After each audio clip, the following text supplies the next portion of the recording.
We are now going to assemble our quilt.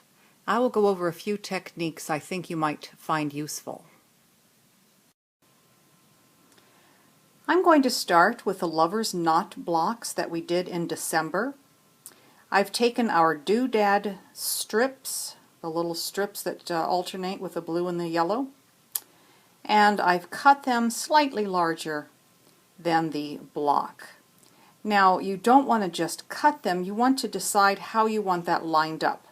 Notice the yellow center block in the doodad strip is going to be lined up with the center of the lover's knot block.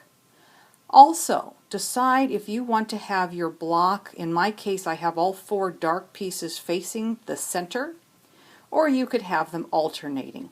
Decide which way you want them to go before you do any stitching. Before you sew the other lover's knot block onto the doodad strip, trim your doodad strip to line up with the block. The block should measure 4.5 inches. Notice the one on the left has not been trimmed, and then I trimmed the one on the right. You're now going to arrange your lover's knot blocks in between your star blocks. I had to add a little strip onto my star blocks because they were not measuring 10.5 inches. The star blocks should be 10.5 inches unfinished. Once you have that row sewn together, you're going to add a doodad strip. Just cut it a little bit longer than the row and adjust it so that the ends line up at the same place on the doodad strip, or approximately. This row calls for you to sew the friendship stars together, add a doodad strip, then sew the applique flower block with another strip, and then the 6-inch hearts together.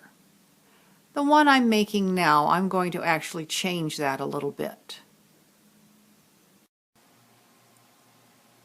On this quilt, I decided to sew the stars and the hearts together to make one 12-inch block.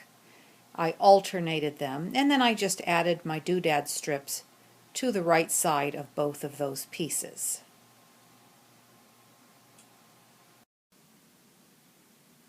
The instructions call for you to sew together these blocks in this manner. I've done mine a little bit differently. I do like the way it lays out better this way, but color-wise I found it better the way I'm laying it out for my demonstration quilt. I thought I would try it this way just for a change. Now all I need to do is add the birdhouse block to the right-hand side of this arrangement. We can now add the row of stars to the bottom of this section.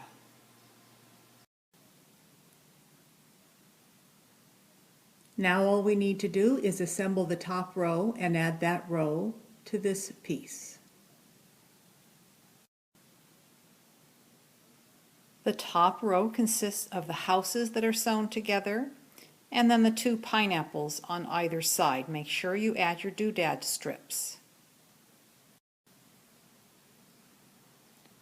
You now have all of your blocks sewn together. If you would like, you could use your doodad strips on the outside and just use solid 2.5-inch strips in between your blocks. You just need to add border now and do your quilting, and you will be done with your surprise mystery quilt. It is your choice which way you want to assemble the quilt. This is the original instructions.